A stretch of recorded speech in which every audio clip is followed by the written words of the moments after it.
أعوذ بالله من الشيطان الرجيم. بسم الله الرحمن الرحيم.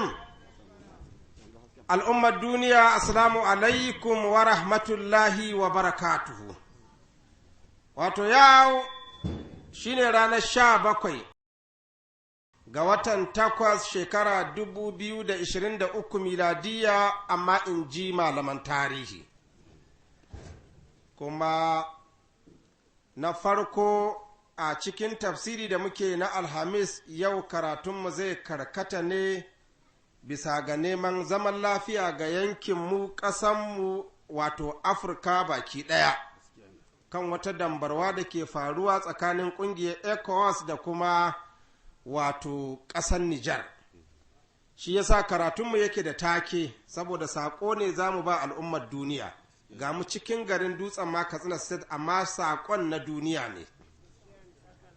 Taken karatunmu na yau shine Hassan bai faɗa da Husaini, sai dai gidan da ba tarbiyya. Hassan bai faɗa da Husaini, sai dai gidan da ba tarbiyya. Saboda haka ɗungurum karatunmu za mu ɗauke shi ne kacokan ya tafi kan wannan dambarwa ta tsakanin ECOWAS da kuma ƙasar Nijar. To, mutane suna kallonta a matsayin dambarwa ce tsakanin ECOWAS da Nijar. Ni kuma Yahaya masu suka kallonta nike dambarwa ce kawai tsakanin Najeriya da Nijar. Domin ba wani abu bane ECOWAS shine Najeriya.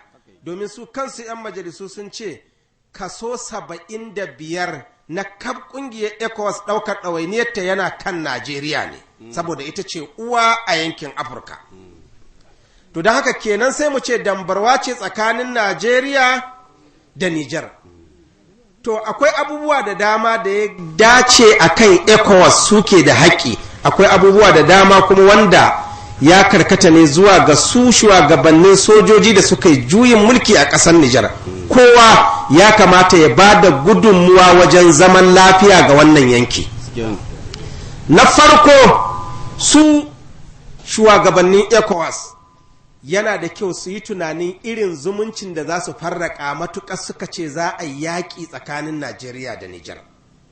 Su ma kuma shugabannin ECOWAS yana da kyau in sun wato shugabannin sojoji da suka yi juyin mulki, yana da kyau idan ana yayyafa ma fitinar ruwa, to su kuma su bar ƙara wata wute ta ƙasa. Domin na daga cikin ƙara kunna wute, mu muna ta jawo hankali cewa bai dace yaƙi ya shiga ba. To kuma duk wani abu da zai zama zai ƙara kunna wuta, to su kuma kada su riƙa murɗa bolom na ita matsalai. Dalilin ana lallamin abun kuma kasa ce to yanzu kamata ya ma a yi ƙara shi shugaban ƙasa da suka yi wa juyin mulki, a kai shi kotu, a tuhume shi da kaza. Kamata ya su ma su ba da gudunmuwa wajen yayyafa ma wannan fitinar ruwa, domin yankin ya zanna lafiya. Mu da ke rayuwa a yankin, in aka samu zaman lafiya mun fi kowa jin daɗi. Duk wanda zai yi farin ciki da zaman lafiya, to wato baici ne mana, ya kama mana ne. To gaba kaɗan abinda za mu ƙara leƙawa shi ne, wato shi shugaban ƙasar Najeriya mai girma mai daraja, wato Bola Ahmed Tinubu, ya kamata kar ya manta duk na kusa da shi wanda yake da alaƙa da shi ya sanar da shi, kai ya manta dalilin da ya sa ya zama shugaban ECOWAS, don yana shugaban Najeriya ne. Sai da mutanen Najeriya suka zaɓe shi ya zama shugaban ƙasa, sannan ya samu kujerar matsayin shugaban ECOWAS. Kenan tun da akwai mutane da yawa a Najeriya, ba a zaɓi kowa ya zama shugaba ba sai shi, kuma shi ma ba a zaɓe ba sai da ya zama shugaban ƙasa. Kenan ya san darajar shugabancin ƙasa ne, ba kuma abin da ya kai shi shugabancin ƙasa sai mutanen Najeriya da suka zaɓai. To kenan ya kamata ya saurari ra'ayin mutanen Najeriya. Shin mutanen Najeriya sun goyi bayan wannan yakin ko ba su goya ba? Idan har ba su goya ba, tun da su ya zo ya yi ma aiki, akwai bukatar ya yi ƙoƙari ya kau da kanshi, ya waiwayo kan matsalolin da ke damun ƙasar Najeriya. In matsala yake so ya yi magani, to ga matsala ɗimbi cikin Najeriya ya zai yi ƙoƙarin magance ta. Ina fata an gane. kuma na tabbatar da mutanen da suka zaɓe shi akwai wani dalili da yasa suka zaɓe shi a matsayin shugaban ƙasa, ko ba haka ba ne? 'Yan Najeriya, duk ɗan Najeriya da ya jefa mashi ƙuri'a yana da dalili, akwai wani abu da yake bukata yasa ya jefa mashi. To ya biya wannan bukatai, ya kamata ya biya bukatun da yasa aka zaɓe shi, sannan in zai tuno wani abu ya tuno. Ina fata an gane. Sannan misalin da ake akwai wato dambarwar sojojin ƙasar Nijar da tsohon shugaban ƙasa da aka yi wa juyin mulki, wato kaman faɗa ne a cikin gida tsakanin uwar gida da amarya. Sai zama uwar gida ta taso da ita da 'ya'yanta, faɗa ya kaure tsakaninta da amarya, ita amarya ma da 'ya'yanta. Sai wani mai rabiyar faɗa da ya tashi kawai sai ya zo da bindiga, ya zo raba wannan faɗan na tsakanin kishiya da uwar gida. Shi wai bukatar shi shine ya halbe amaryai, ya halbe 'ya'yanta, shikenan sai a ce uwar gida je ki zanna, kai kuma mai gida sai ka ce mai to Allah ya saka da alkhairi. Haka ne zai yiwu. To wane ne mai gidan? shine kaf mutanen Nijar suke da kasai. Wace ce uwar gida? shine shugaban kasan da aka yi ma juyin mulki, shine na farko. Ina amarya? su ne sojojin. Saboda haka baka taimaki mutanen Nijar ba idan ka je ka tada yaƙi ka kashe amarya da 'ya'yanta ka ce uwar gida zo ki zanna. Ina fata an gane. Domin idan aka ce za a kai harin, duk wanda za a kashe dai sunan shi dan Nijar. Kuma kamar yadda ne misali, ba makamin da za ka aika ka ce to kai makami in ka ce don taimakon bazum za a yi abin, ba ka ce ma makami kai in ka je makami ware man bazum, ware man masoyan shi. Kana iya gaya ma makami haka? To ashe in ka ce za ka watsa, dole sai ka taɓa wanda bai da haƙƙi. Ina fata an gane. Kenan tun da mulki ne ɗan Nijar ya ansa wurin ɗan Nijar, mine ne abin da ke gabanmu shine sasanci. Tun da ɗan Nijar da ya ansa kuma mulkin Nijar ya ce zai yi, bai ce zai hada da Najeriya ba. Kenan me ya kamace mu shine mu yi sasanci don a zauna lafiya. Ina fata an gane. Saboda haka sai mu yi gaba kaɗan. Wato duk wannan abun in ya faru, matsalolin da za su faru wanda muke hasashe shine, na farko matukar wannan yakin ya faru, yanzu ba irin da ba ne, an yi yaƙe-yaƙe shekarun baya amma lokacin ba midiya. Yanzu kuma wannan midiya da ka gani, duk da cewa tana da alkhairi, to tana da sharri ɗimbi wanda bai da iyaka. Yanzu da an fara wannan rikicin, 'yan midiya za su ji gaba da ɗauko yaƙe-yaƙen da aka yi wata ƙasa, suna sa ƙasar Nijar suna cewa ga abin da yake faruwa yanzu haka. Najeriya ta kai ma Nijar hari, an kashe soja kaza, a ɗebo gawawwaki na wuni-wuni, a aza hoto a yi bayani, a ci gaba da tunzura mutane, wallahi ba ranar mutuwar fitine. Saboda akwai matsalar da ta faru a Jos, ba a yi komi ba, ana zanne lafiya, aka ɗauko hotuna na wata ƙasa daga cikin Afirka, kawai aka ce ga abin da ke faruwa tsakanin unguwa kaza da unguwa kaza, ko barikin ladi da ina ne a Jos. Kawai aka ɗora wannan hoton, gawawwakin da aka yi da aka zo ana hira a rediyo, Allah kawai san iyakarsu, kuma aka bincika wancan wurin aka ji ba a yi komi ba, zanne suke lahiya. Cewa aka yi ga arna nan sun tare musulmi ana masu yankan rago, aka ɗauko wani hoto aka aza haka nan na wani wuri.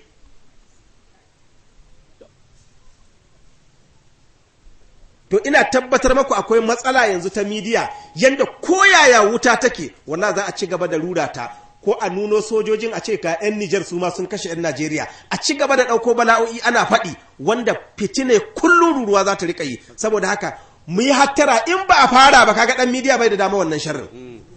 Amma ana farawa koyaya, wallahi duk yadda ta lafa wannan midiya za ta ci gaba da yaɗa wannan bala'in. Na ɗaya kenan abin da zai faru. Na biyu kuma sai yaɗuwan makamai. Matukar ana yaƙi, to makami bai da control, zai ci gaba da yaɗuwa, yana shiga hannun al'umma, kuma kowa in ya samu makami akwai irin abin da zai yi da shi. Na ukun abin da zai faru shine, akwai marasa gaskiya kuma da za su fake da wannan yaƙin, su kashe wanda ba su ƙauna. Saboda in ƙasa tana cikin halin yaƙi, to gawa ba ta da wuyayi, ba ta zama komi ba. Mutuna da kafin a san wani rikici na Boko Haram ko na wani yamutsi, in aka ga gawa ɗaya, wannan abin shi za a shekara ana wannan labarin. Shekara da shekaru ana magana, ana katuna lokacin da aka taɓa wani kisan kai wuri kaza. Wannan labari ne da za a yi ta yi, wani ya ce tun muna yara aka yi abin. To amma yanzu gawa aiki ce? a ce ma an kashe wani har ya zama aiki? Kenan idan yaƙi na ƙaruwa, dama ƙasan nan tamu guda biyu duka yaya suke a ɓangaren zaman lafiya, balle a ƙara tono wannan abun, to wannan abun zai sa 'yan ta'adda su yi amfani da wannan dama, duk wani da yake jin haushin wani ya huce haushin shi, dalilin dama ƙasar tana cikin fitina. Domin da an halbe mutum sai a ce ai mayaƙa ne kawai suka kashe shi, kamar yadda a Maiduguri in baka ƙaunar mutum 5,000 zaka bada ka ce a je a kaso shi, da an gagawa shi ca za a yi 'yan Boko Haram ne. Saboda ai ana fitina ne, da ba a fitina kuma in an gagawa ai bincike za a yi ta yi, amma da an je an halbe mutum sai a ce 'yan Boko Haram ne, kawai a daina wannan magana shikenan ta wuce. To akwai bukatar mu kalli wannan abun. Sannan kuma wato shugabannin kungiyoyi na malamai da suka kai ziyara ƙasar Nijar haffa da shugaban ƙasa, muna jinjina masu abin da suka yi, Allah ya saka masu da alkhairi.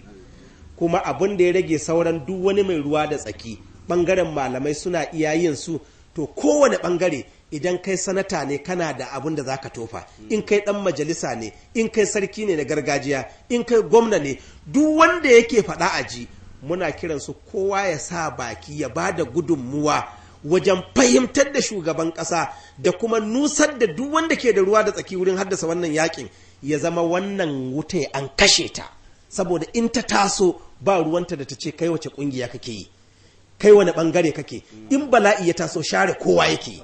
Saboda haka ɓangaren masu kuɗi da ɓangaren masu mulki da ɓangaren malamai da duk wani mutum wanda yake da muryar da zai faɗi a saurare shi, ya sa baki wajen kada wannan yaƙi ya wanzu. Wannan shirin wato na nazarci yin shi ne saboda kasancewa yau ɗin nan sojojin da suke shawarar kai hari ƙasar Nijar na ECOWAS suke yin taro a ƙasar Ghana.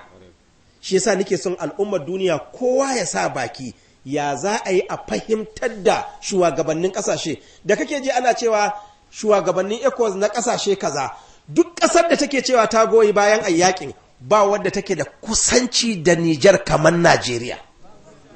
Za ka samu wata ƙasai ba ta ma makwabtaka da Nijar ɗin sai ta ce ta ba da goyon baya. To kai kuma da ɗan Najeriya da Nijar sun game wuri ɗaya, in ka ce za ka ware su kamar sai mai hura ta sa nono ta dama ma hura, ka ce da Allah ware man nonon gehe guda.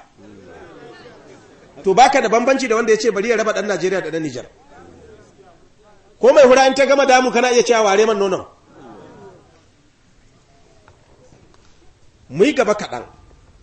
Sannan kuma abin da yake ƙara faruwa shine kalmar makwabtaka da Allah ya haɗi tana da ma'ana. Allah ya faɗe ta a Alƙur'ani.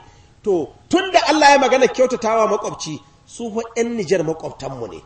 Ƙur'ani ya gaya mana haƙƙin makwabtaka, wa abudullaha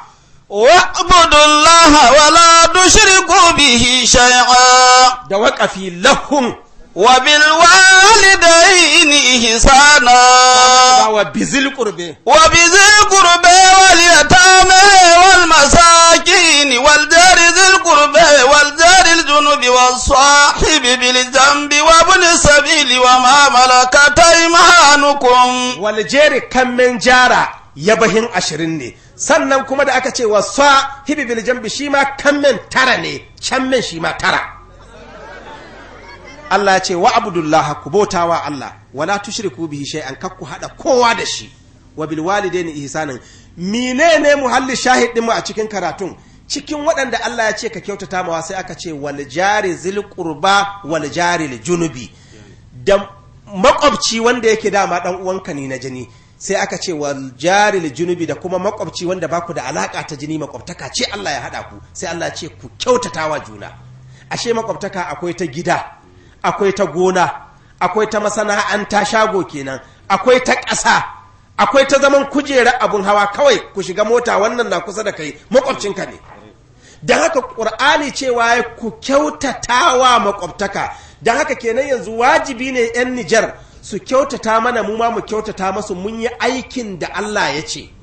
Yadda Allah ya bada umarni a yi sallah, ya bada umarni a yi azumi, ya bada umarni a yi zakka, mun san duk ayoyi ne na Allah ba ta wasa. To haka kyautatawa makwabce shi ma aya ce Allah ya ce a kyautata. Ina fata an gane. To wannan kalmar jari da Allah ya amfani da ita wato a matsayin makwabtaka, to menene ma'ana kalmar jari din take nufi? Tana da ma'ana a cikin Qur'ani. mu shiga ƙur'ani sai mu nemo ma'anarta don mu gane mahimmancinta. Ya ce kulman biyadihi malakutu قل من بيده ملكوت كل شيء وهو يجير ولا يجار عليه إن كنتم تعلمون. da Allah ce kul man biyadihi malakutu kulli shay'in, wane ne wanda mallaka komi take wurin shi? Shine Allah. To shi Allah wa huwa yujiru, shi yake kare kowa wala yujaru alaihi, ba a kare shi. Ashe kalmar jar kariya ce. Idan ina makwabcinka kana makwabcina, ana so in baka kariya ka bani kariya. Shi yasa ma idan aka zo sai da ma gida ka diba gabar da yamma kudu da arewa kaga ba kowa sai ka je ban sannan. Saboda idan kuka haɗu ɗin kuka yi cunkoso wancan na can wancan na can, to kun shiga juna, kuna ma juna makwabtaka ne. Yanzu irin ƙarhen 3 dare in kai kaɗai ne sai ka ji tsoron zowa nan ka zanna, ko ka ji tsoron tahiya daga nan ka tai bakin kasuwa. Amma idan kun kai ku 100, to kowa ya ba kowa kariya, sai ku haɗu har sahe nan. Saboda ni, saboda kana ban kariya ina baka, wannan haɗuwar da muka yi juna muke ba kariya. Shi yasa kalmar jar tana nufin mai ba da kariya ne. Shi yasa aka ce wa huwa yujiru wala yujaru alaihi. Mu ƙara hiddo ta hili. قل رأيتم إن هلكني الله قل رأيتم إن هلكني الله ومن معي أو رحمنا فمن يجير الكافرين من عذاب أليم. da Allah ya ce nan faman yujirul kafirina, wane ne zai kare kafirai min azabin alim, daga azaba mai radadi. Ashe kalmar wa huwa yujiru din nan da aka ce nan kuma faman yujirul kafirina, ashe kalmar kariya ce. Shi yasa makwabci aka kira shi da wal jari zil qurba. Ina fata ana ƙara gane dai karatun yana ƙara hitowa hili, ko bai hito ba?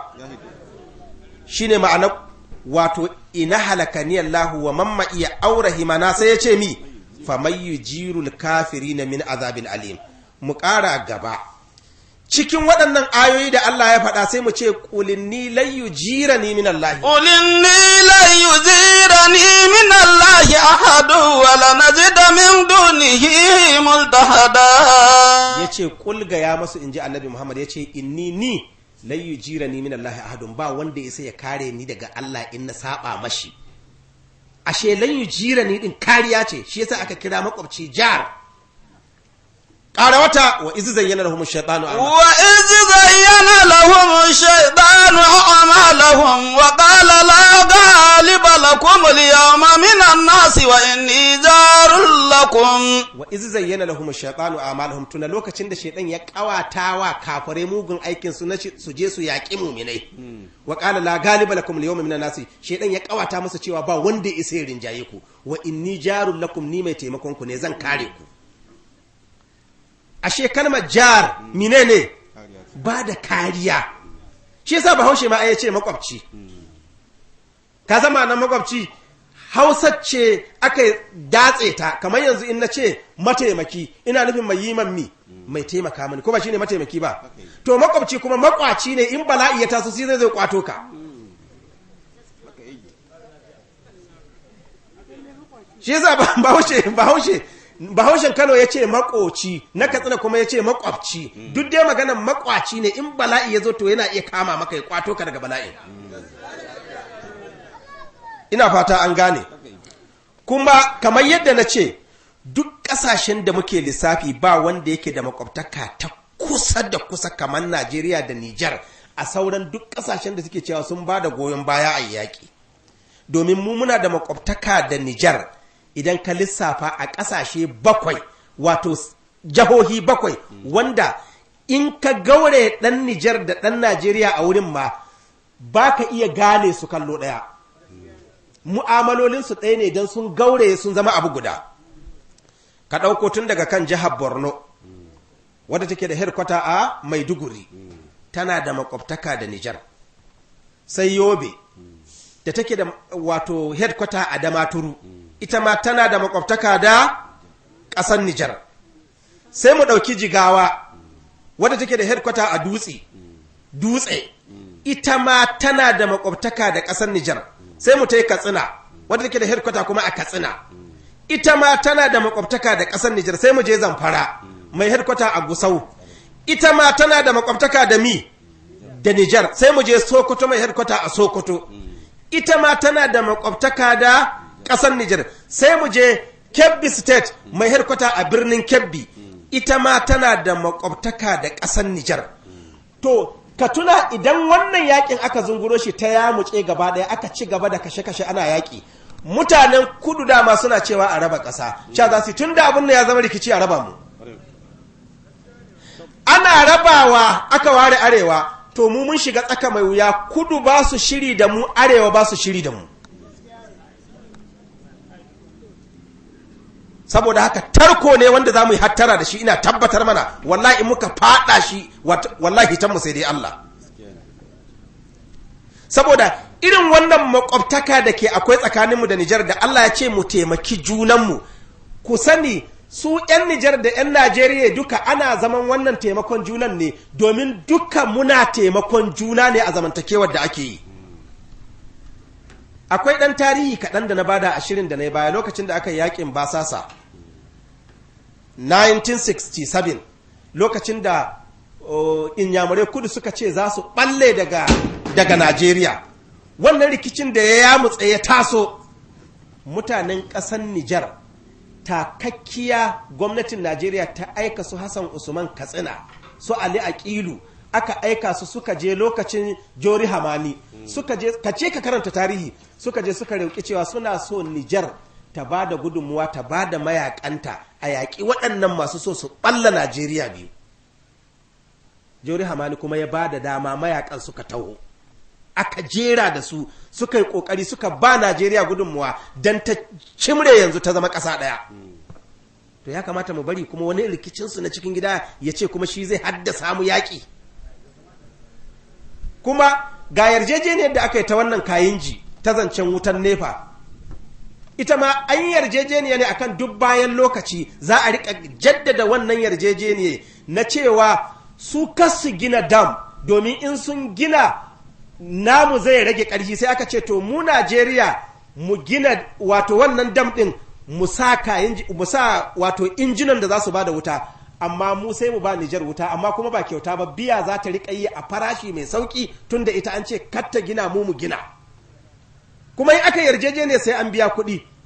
Yanzu haka kuma sun biya kuɗi har zuwa 2025, har zuwa shekara 2 kenan nan gaba sun biya kuɗin, amma kuma wannan yamutsin ya sa ga halin da ake ciki tsakaninmu da su.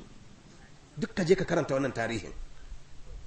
To kenan mi ke gabanmu, duk wani mai baki wanda yake da dama haɗi, wanda Allah ya hore mai haɗi a saurare shi, sarki ne, ɗan majalisa ne, a ɓangaren wadata yake, duk ɓangaren da kake malami ne, buɗe baki ka ba da gudunmuwarka. Idan al'umma suka taru, to kowa in ya ba da gudunmuwa abin zai yi tasiri bi iznillahi ta'ala. Ina fata an gane. Sai mu gaba kaɗan bayan waɗannan ƙasashe, a wannan filin kaɗai nan inda nake wa'azi, na tabbata idan aka ce in kamo 'yan Nijar 10 zan iya haɗa su ni kaɗai. Kai ba 10 ba, ina tabbatar maka wallah zan kamo 100. To ka tafi Maraɗi kuma makarantar Malam Abba, can kuma in ka ce kana son ɗan Najeriya 1000 ka samu. To ashe mun game wuri ɗaya ne, tare muke mu'amala, kar mu bari wani abu ya zo ya shiga tsakaninmu. Ina fata an gane. Kuma ba wai magana hanyar almajirci da na ce nan za a samu kuma makarantar Malam Abba za a samu ba, a kowane ɓangare ɗan Nijar da ɗan Najeriya haɗe yake. Je ka ɓangaren kasuwa, akwai wanda yanzu suna can Kano sun buɗe shago, ba su da kwastomomi, ba waɗanda suke jira a 'yan Nijar. In 'yan Nijar ba su zo ba, to su sun shiga uku. 'Yan Nijar ke zuwa sosai kayan su ta Nijar. Akwai kuma 'yan Nijar da su kuma suna can sun buɗe shaguna, duk duniya ba inda suke sayen kaya sai sun shigo Najeriya. To yanzu sai ka ɓalla wannan kasuwancin, su waɗanda suka buɗe shago na Najeriya suna jiran 'yan Nijar ka hana, su kuma 'yan Nijar za su zo ka hana. Ya kake so a yi rayuwa? Kuma rayuwar da wannan taron kakan kama bai san iyakasar da aka fara ta ba. Ka tashi ne kawai kaga abun. Kawai shi kenan nan kana da bindiga sai ka ce bari ka raba taron.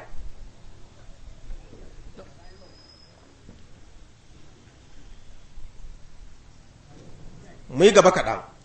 mu tafi ɓangaren auratayya. Akwai wanda za ka samu ɗan Najeriya ne, uban shi ɗan Najeriya ne, amma a dangin uwa duk duniya bai da ɗan uwa Najeriya sai Nijar, saboda uwar shi can aka auro ta. Saboda haka kaf dangin shi gaba ɗaya na ɓangaren uwa 'yan Nijar ne. Haka ne? Akwai kuma ɗan Nijar da zai auri 'yan Najeriya wanda kaf dangin shi in aka haihida duk dangin shi na ɓangaren uwa suna nan Najeriya. Wannan auratayya akwai ta, akwai wanda ya zo ya auri 'yan Najeriya cikin matan shi kaf ba 'yan Nijar, ya zo ya tara 'ya'ya da wannan matan, saboda haka shi kundin shi na Najeriya kuma ɗan Nijar ne, amma ɓangaren uwar shi da uban shi duk suna Nijar, amma shi kuma matan shi da 'ya'yan shi kaf nan ya zo ya same su.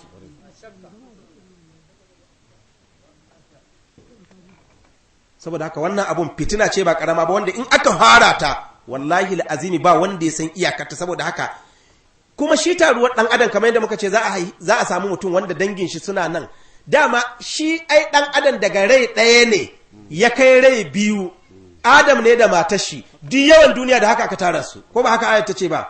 يا أيها الناس اتقوا ربكم الذي خلقكم يا أيها الناس اتقوا ربكم الذي خلقكم من نفس واحدة وخلق منها زوجها وبث منهما رجالا كثيرا ونساء واتقوا الله الذي تساءلون به والأرحام إن الله كان عليكم رقيبا.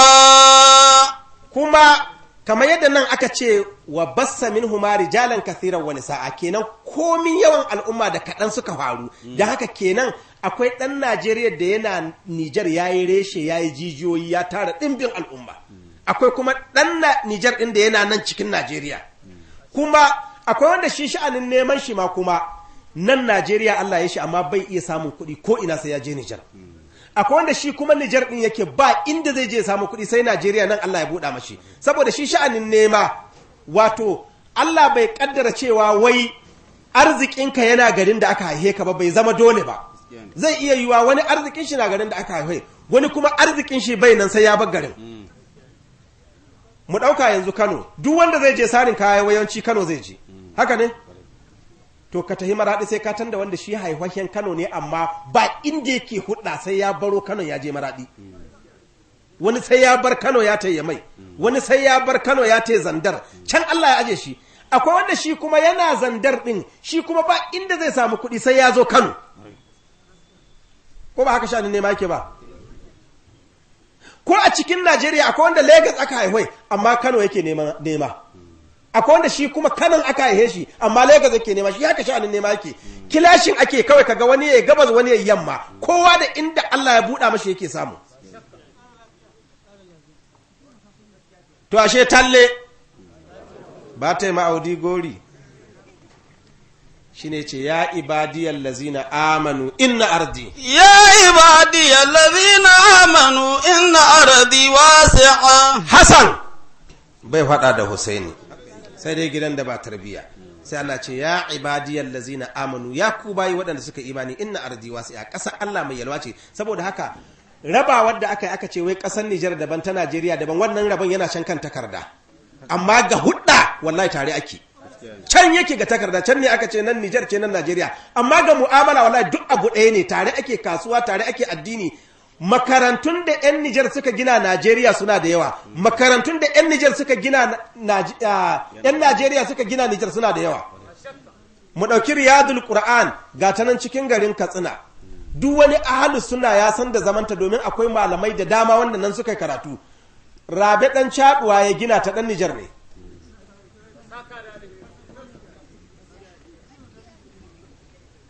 Tana nan ka shiga cikin Katsina, tana nan Riyadul Qur'an. Duk wani ahalus sunna ya san da makarantai. Ku je ku tambayi shugaban Izala Yakubu Musa.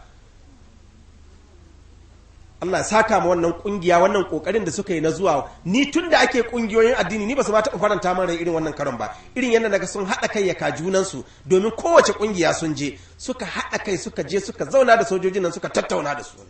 Saboda haka idan duk al'umma za su karkato kan ba su yadda ba, irin waɗannan gwamnoni da ke akwai na arewa su tashi tsaye su ce ba su yadda ba, 'yan majalisu su tashi tsaye su ce ba su yadda ba, to shi ma kan shi shugaban ƙasan ai bayan shekara 4 in Allah sa yana raya yana neman ƙuri'a. Ko bai so? Kenan dalilin neman ƙuri'a ma zai sa ya haƙura da abin tunda ya ga kowa ba ya so. Ina fata an gane.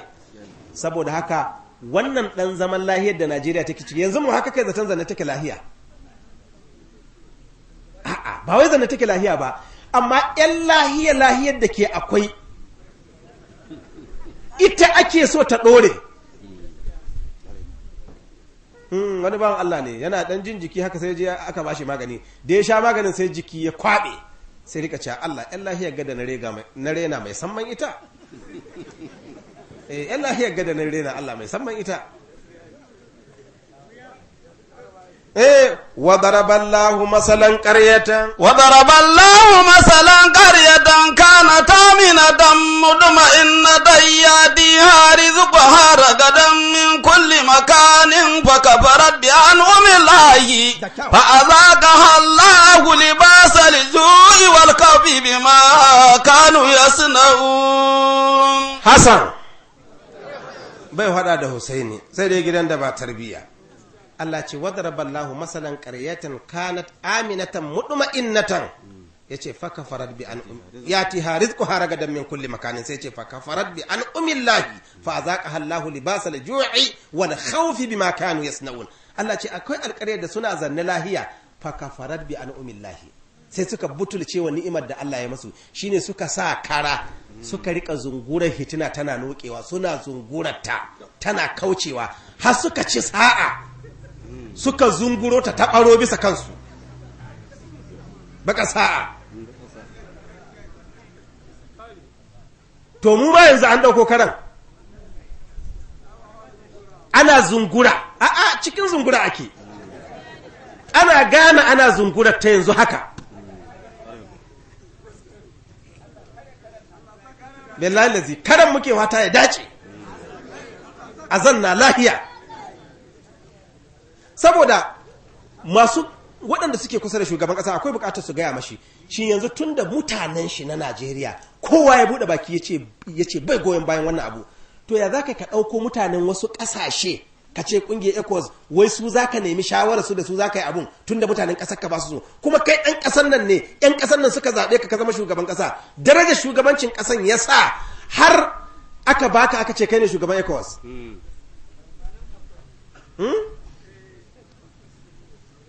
To akwai bukatar mu dawo da hankalinmu, sannan talakawa kadai waɗanda suke ganin kamar ba kowa bane su ma in suka taru suka cimre su ma al'umma ne waɗanda za su iya bada gudunmuwa, saboda ai su suka cimre suka bada shugabanci. Saboda haka duk matakin da kowane mutum zai ɗauka ya yi ƙoƙari ya ɗauka wannan fitinar da ake zungura katta hwaɗo. Wannan shine jan hankalin da zan yi, kuma gajeren saƙon da zan sakawa al'ummar duniya kenan. Ina fata Allah subhanahu wata'ala ya ba mu nasara akan wannan yaƙi da muka sa gaba. Allah subhanahu wata'ala ya sa mu kashe wuta mu zauna lafiya, domin shi wannan jajircewa cewa kada a yi abun yanzu ne muke da bakin mu yi, in ta riga ta yamuce to sadda za ka yi magana ma ana fagen daga ba a sanin ka yi ta, kai ma sai kana zanne lahiya ai ka yi magana, haka ne ya in kana zanne lahiya sannan za ka yi magana. Kuma duk wannan kasashen guda 7 da na lissafa masu makwabtaka da Nijar su za su jahohi, wannan jahohin guda 7 da na lissafa daga Borno, Yobe, Jigawa, Katsina, Zamfara, banda Kano ba su makwabtakan ba, Sokoto, Kebbi, waɗannan kasashen guda 7 in aka ce za a yaƙi da Nijar kamar an ce ma za a yi yaƙi da waɗannan jahohin ne.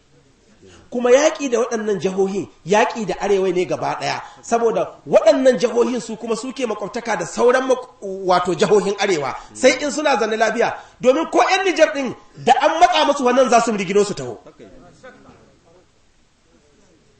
Kuma yanzu kai zan tambaye ka, idan ka ce kai mataimakin shugaban ƙasar da aka yi wa juyin mulki ne, shi kenan sai ka ce da yaƙi za ka shiga ka kalkashe kowa, ka kashe uwa, ka kashe ɗa, ka kashe kaza, sai ka ɗauko mulkin ka bashi to ya mulkiwa. Wani fasar da za a anshi mulkin a bashi a batta ko masoyin shi ne, to wajen yakin an kashe mai uba sauran shi, wani kuma an kashe mai uwa wurin an so mulki a ba wancan. sai aka gama an sowa bayan an kashe ma uwa an kashe ma uba sai aka ce an bashi ya mami shi kanshin kuma ba san iya dangin shi ma da za a kashe ba sai an gama kashe mai dangi da abokan arziki da komai sai a bashi a ce to an shi ci gaba da mulkin kuma yanzu in kana da hankali yanzu so sojojin ne suka ja daga suka ce suna jira a je a kai harin to shikenan idan ka aishi mulkin ba sojojin ne kuma zaka bashi su za su bashi kariya ko ku ECOWAS ku za ku zanna ku ce to ci gaba da mulkin ka gama muna nan muna jiran ka ne ba san rishin hankali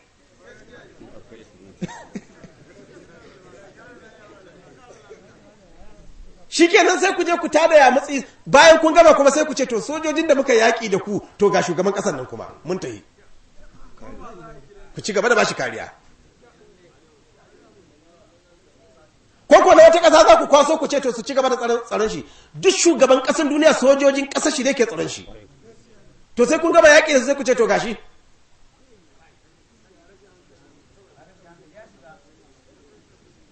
wannan abun ina jawo hankali ga duk wanda yake da bakin da zai faɗi a saurare shi daga malamai zuwa masu mulki zuwa kowace kafafen watsa labarai da sauransu ku yi iyaka kokari muna fata Allah shi taimake mu kuma Allah ka ba mu nasara Allah ka zannar da kasashen mu lafiya Najeriya da Niger da kasashen Afirka da sauran kasashe Allah ka zaunar da mu lafiya wannan shine abin da muka sa gaba muna fata Allah shi taimake mu amfani wannan gidan rediyo da zamu bude kenan kamar irin wannan abun yanzu in ya tashi to zamu ci gaba da wayar da kan jama'a kan muhimmancin zaman lafiya cewa sai kana zanne lafiya kai ai komai bi iznillahi ta'ala abubuwan da ke gaban mu kenan muna fata Allah shi taimake mu rabbana faghfir lana dhunubana wa kaffir 'anna sayyi'atina وتوفنا مع الأبرار سبحان ربك رب العزة عما يصفون وسلام على المرسلين والحمد لله رب العالمين يصفون وسلام على المرسلين والحمد لله رب العالمين يصفون وسلام على المرسلين والحمد لله رب العالمين يصفون وسلام على المرسلين والحمد لله رب العالمين يصفون وسلام على المرسلين